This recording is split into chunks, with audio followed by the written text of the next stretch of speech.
mentioned, that is the extending of this cooperation criminal activity, a regional network that is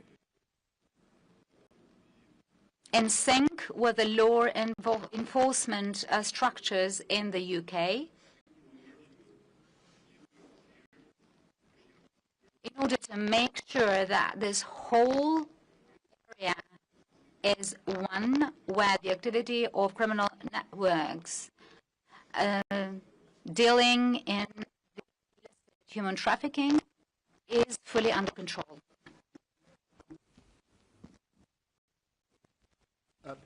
Chris.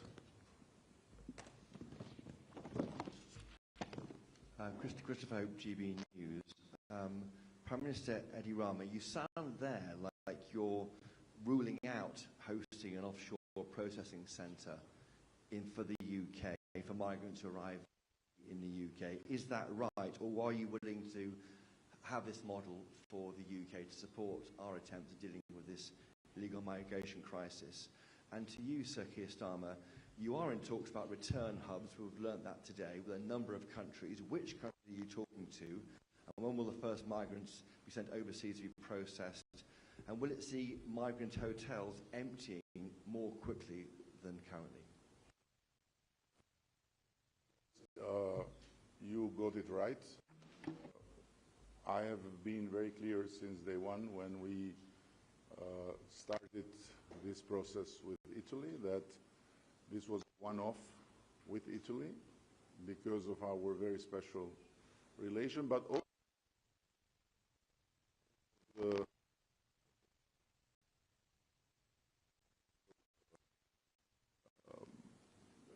situation which makes a lot of sense.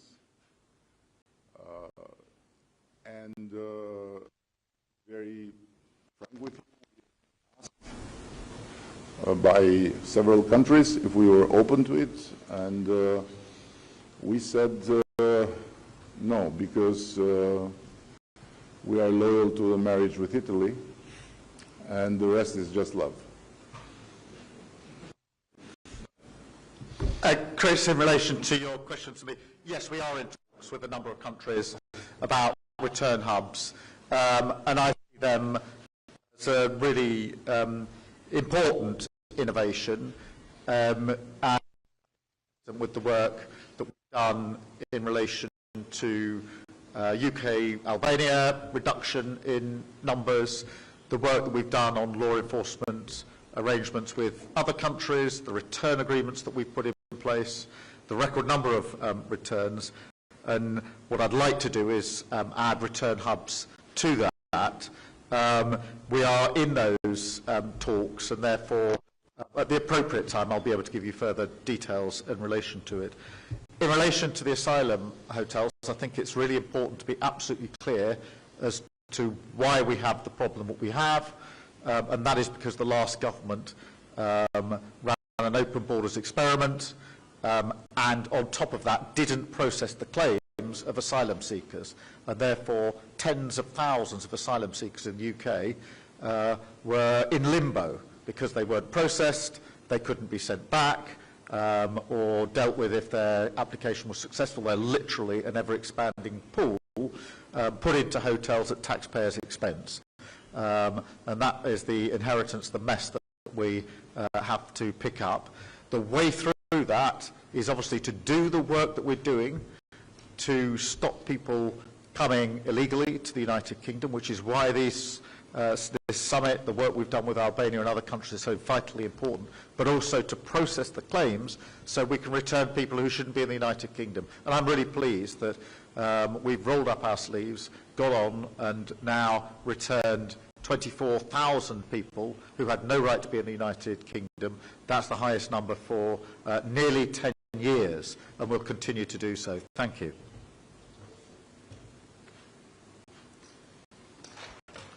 Thank you. Chris McKeon, Press Association. A question to both of you gentlemen on Ukraine.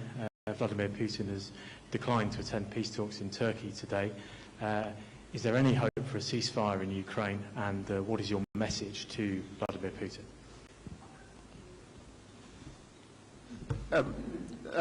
Let me take this head on, because what's happened today is further evidence that it's Putin who is dragging his feet. It is Putin who is causing the delay in a ceasefire. Ukraine has long been clear, several months ago now, that they would have a 30-day unconditional ceasefire, and we have long said that it's Putin who is standing in the way of that peace. He was the aggressor in the first place. There's only one country that started this conflict, that was Russia, that was Putin. There's only one country now standing in the way of peace, and that is Russia, that is Putin. We had a good meeting in Kyiv last Saturday, where we managed to get a whole a wide group of countries into a supportive position for a ceasefire with sanctions, if not.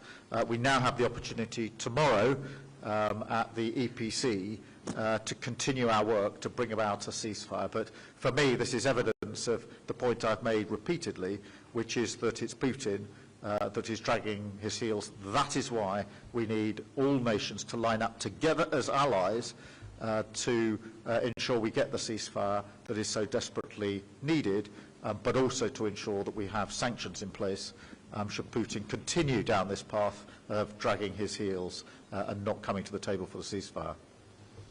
I would inform you that you are in a country that since the change of the regime from a dictatorship to democracy 35 years ago, no Russian president or prime minister has put foot, and no one from here has flight to Russia. And we don't miss it, and we are not looking to change it, frankly. But this is a long story that is related to our history with the Soviet Union and Russia. This being said, I want to add that we have been all the way on the side of Ukraine and will continue to be. We are aware that although the country might have the tallest prime minister in NATO, it doesn't have the strength and the weight of many other countries to play any type of major or determining role. But on the other hand, we should not forget that we are blessed to be born in the continent of enlightenment and in a space of humanity where the dream of perpetual peace was born, and Europe itself is a project that has been always driven for peace. So while we do everything to make sure that we have the strength to protect our freedom and our values, we also should never give up in the search for peace. And of course, sometimes it looks very unfair, but it's the nature of being Europeans and of being on the side of humanity and not of barbarism, to look for peace even with barbarians. Thank you. Elia Zota from Clan TV. So the first question to Prime Minister Starmer. Your predecessors in government held very strong views and stances against the Albanian community. Sometimes they were very humiliating and denigrating. By not clearly making a distinction between those Albanians who live with dignity and honorably by paying taxes and being good and law-abiding citizens, and perhaps few who are involved in criminal activities. And given the fact that you are the first prime minister, serving prime minister, to visit Albania since we established the diplomatic relations, is it not high time that Britain actually apologizes for the way Albanians have been treated? And Prime Minister Rama, concretely, could you tell us exactly what this agreement on defence will be focusing on? And the British Prime Minister also mentioned the manufacturing of military vehicles, but could you be more specific, please? Thank you. Look, I think the fact that I'm the first British Prime Minister to be here in Albania having a bilateral meeting should be seen as a statement to the regard that I hold Albania and this Prime Minister, Edi, and the nature and strength of our relationships. And I won't comment on previous Prime Ministers in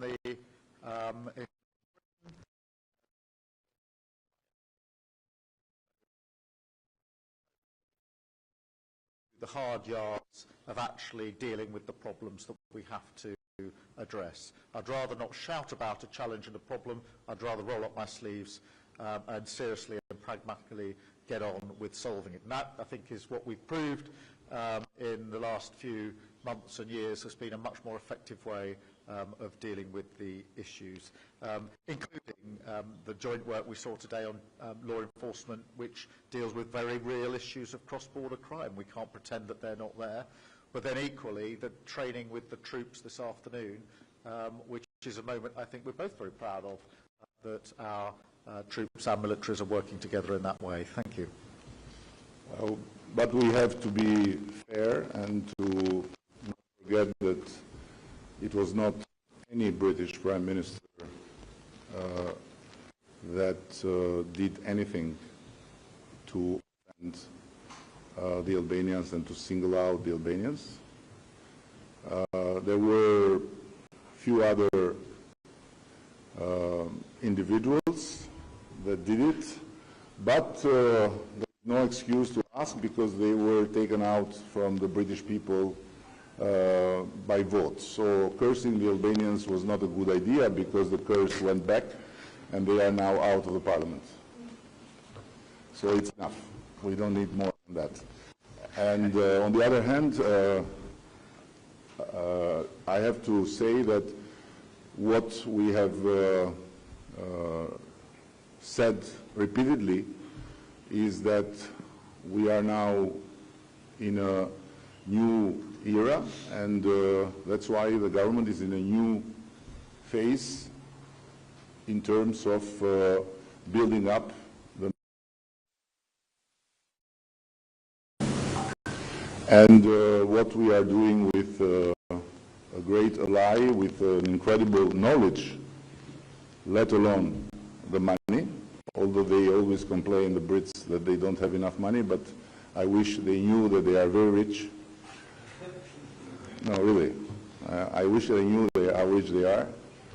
And we are very honored to have this partnership, hopefully starting with producing vehicles that will serve, of course, our common purposes, and then from there to more the merrier. So this is the understanding, and I want to again underline that for us it's a big honor to have the British Prime Minister visiting our country, and as Keir said, is the most important, the most profound, and the most appreciated gesture of respect and of high consideration for our small country. So we look forward to build more on walls and make a strong building of our relation. Thank you so much, and enjoy Tirana. As I said to the Prime Minister, We are fighting to make sure tomorrow you have Albania weather, not London weather. But if it will be rain, you'll take the blame. Thank you.